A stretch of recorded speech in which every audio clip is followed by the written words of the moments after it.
So, COVID, right? We have been battling it since late 2019, all the way up to today. Frightening. And the response of the Philippines to this global pandemic was kinda meh. Well, to be clear, I am no expert, but I do live in the Philippines, so there's that. The Philippines took this stance of avoiding it at first, limiting the movement of people by introducing all types of quarantine like CQ, ECQ, MECQ, GCQ, and MGCQ. Also, the Philippines has this fragmented response of LGUs or local government units being responsible for the health system, and without concrete uniform guidance from our central government, village level health teams often follow rules set by mayors or chieftains, resulting in a fragmented response to this pandemic. And this hampered efforts because of the difference of the rules replaced by every LGU. Another thing that the Philippines wasn't prepared for was the return of our OFWs, which I might say is one of the largest exports, is manpower. And with jobs closing all over the world, our beloved OFWs, having nowhere to go, they went back to their motherland, the Philippines. But oopsie, the country wasn't prepared for that influx of people, and it contributed to the surges of cases.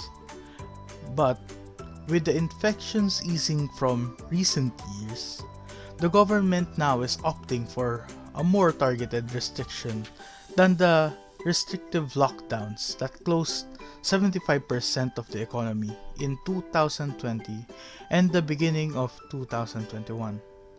And now, mass transports is operating in a limited capacity, and work in most sectors continue. But, to not end in a somber note, I am happy to see that the Philippines is gradually, albeit slowly, but gradually improving.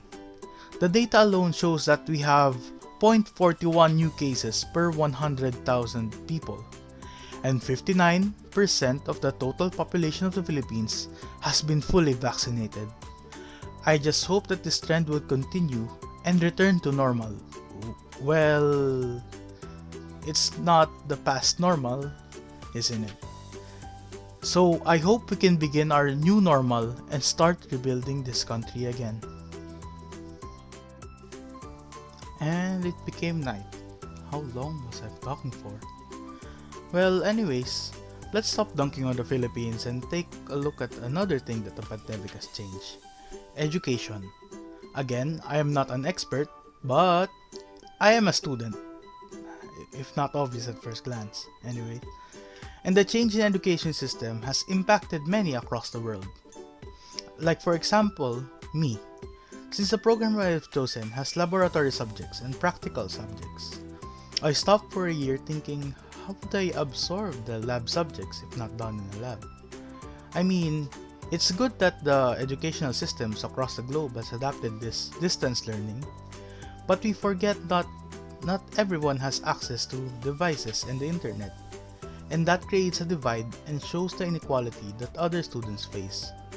And also, people has different learning styles, and restricting it to a student looking at a screen might not be their cup of tea. Also, since there have been massive loss of jobs, low-income families with multiple children might have to make the hard decision to choose which child would continue their education and which would stop. And in the worst case, they might even stop education for all of their children. But in recent times, schools have started adopting a hybrid learning system and have started to open up their doors again, albeit it's on a limited capacity, but hey, it's a start. And I hope this will continue to progress towards our new normal. And that's about it for today.